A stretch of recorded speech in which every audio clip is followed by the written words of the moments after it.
આજે આપણે ફરીથી એક નવો પોઈન્ટ જોશું. હવે ફ્રેન્ડ્સ આપણે આજે એ જોશું કે આપણે જે ઓર્ડર આપ્યા છે અથવા તો આપણે કોઈ ઓર્ડર આપ્યા છે એના રિપોર્ટ કઈ રીતે કાઢી શકીએ. તો અહીં રિપોર્ટમાં જશું, એમાં ફ્રેન્ડ્સ ઓર્ડર એન્ડ ચલણ, એમાં ફ્રેન્ડ્સ આપણે કોટેશનના રિપોર્ટ જોયા હતા. તો અહીં ફ્રેન્ડ્સ પરચેસ ઓર્ડર આપેલું છે, એમાં પરચેસ ઓર્ડરના રિપોર્ટ હશે. તો આપણે આટલા પ્રકારના ઓર્ડર આપ્યા હતા, અહીં ઓર્ડર નંબર આપેલું હશે. ફ્રેન્ડ્સ અહીં તમને એક એકના પણ ઓર્ડર બતાવશે. ત્યાર પછી તમારે ફોર્મેટ ચેન્જ કરવું હોય તો અહીં ચેન્જ કરી શકો. પરચેસ ઓર્ડર રિપોર્ટ આપેલું છે એમાં આપણે જાશું. તો એમાં આ પ્રકારની તમને વિગત બતાવશે. ત્યાર પછી ડેટ વાઇઝ છે તો ડેટ વાઇઝમાં તમને એ પ્રમાણે બતાવશે. ત્યાર પછી પાર્ટી વાઇઝ છે તો અહીં ઉપર તમને ઇન્ટેક્સ લખેલું આવી જશે.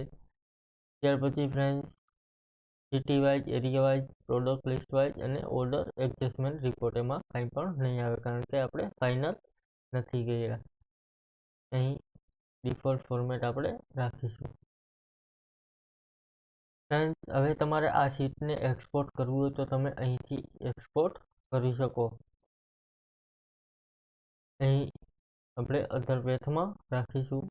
અહીં ફ્રેન્ડ્સ એક્સપોર્ટ થશે એ ઝીપ ફાઇલમાં હશે, એટલે કે વિનરારમાં હશે. અહીં ઓકે કરશો એટલે એ એક્સપોર્ટ થઈ જશે. ત્યાર પછી અહીં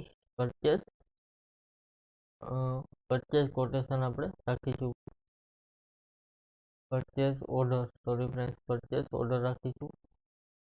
અહીં પ્રિન્ટ આપશો તો એ તમને રિપોર્ટની પ્રિન્ટ આપવા દેશે. જોઈ શકો છો ફ્રેન્ડ્સ, અહીં એની પ્રિન્ટ આપવા દેશે કે તમારે કઈ વસ્તુ કેમાં છે. થેન્ક યુ ફ્રેન્ડ્સ, આજનો આપણો પોઈન્ટ પૂરો. ત્યાર પછી આપણે કેટલું એક્સપોર્ટ કર્યું એ બધી ડિટેલ આમાં હશે.